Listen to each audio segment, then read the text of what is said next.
De qui dépend l'éveil d'un élève? De son karma. D'une part, ça c'est le terrain. C'est le terrain de fond. S'il est trop handicapant, il sera extrêmement difficile d'en sortir, de s'en libérer et de s'éveiller. Deuxième point, il dépend des efforts, donc ce qu'on appelle le travail fait par l'élève. Est-ce qu'il applique harmonieusement un minimum d'attitude, de travail, d'effort, un minimum harmonieusement, c'est-à-dire dans tous les domaines. D'une part, il faut un travail harmonieux qui intègre tous les centres et un minimum de travail sur tout ce que nous appelons les différents niveaux, dont le niveau physique, le niveau systémique, le niveau énergétique, etc. Minimum de travail dans toutes ces directions qui harmonisent.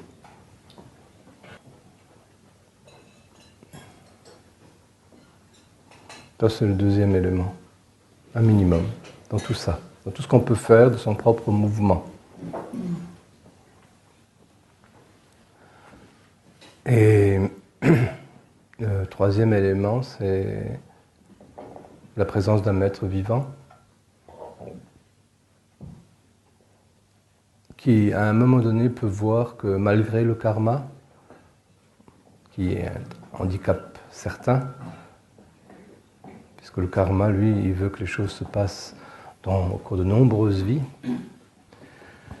et que tout soit bien équilibré aussi, et harmonisé, et compensé. Et donc, un maître vivant, en fonction du karma, et au-delà du karma, peut voir une espèce de brèche dans le karma. Et grâce au travail fourni par un élève, il peut voir aussi une espèce de brèche où il peut introduire ce qu'on appelle parfois une forme de baraka, mais en réalité il s'agit d'une substance plus fine qu'on appelle cire. C'est une baraka tout à fait particulière, c'est une énergie tout à fait particulière, une forme d'oya, qui peut à ce moment-là être donnée, transmise, Gaëtan, où on peut créer un contact, une entrée en résonance, et ça c'est possible.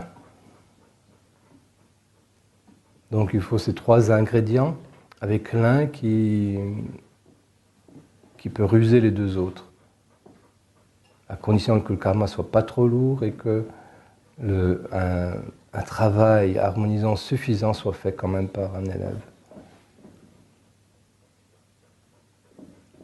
L'élément le plus important étant un état intérieur non conflictuel. Tant qu'il y a un état conflictuel, personne ne peut rien. Il faut que intérieurement, ça se soit apaisé. C'est vraiment la chose la plus importante. Un état non conflictuel. Tant qu'il y a un état conflictuel, il repousse toute possibilité d'éveil ou de libération. C'est pour ça que c'est la première règle, ne jamais entrer en conflit.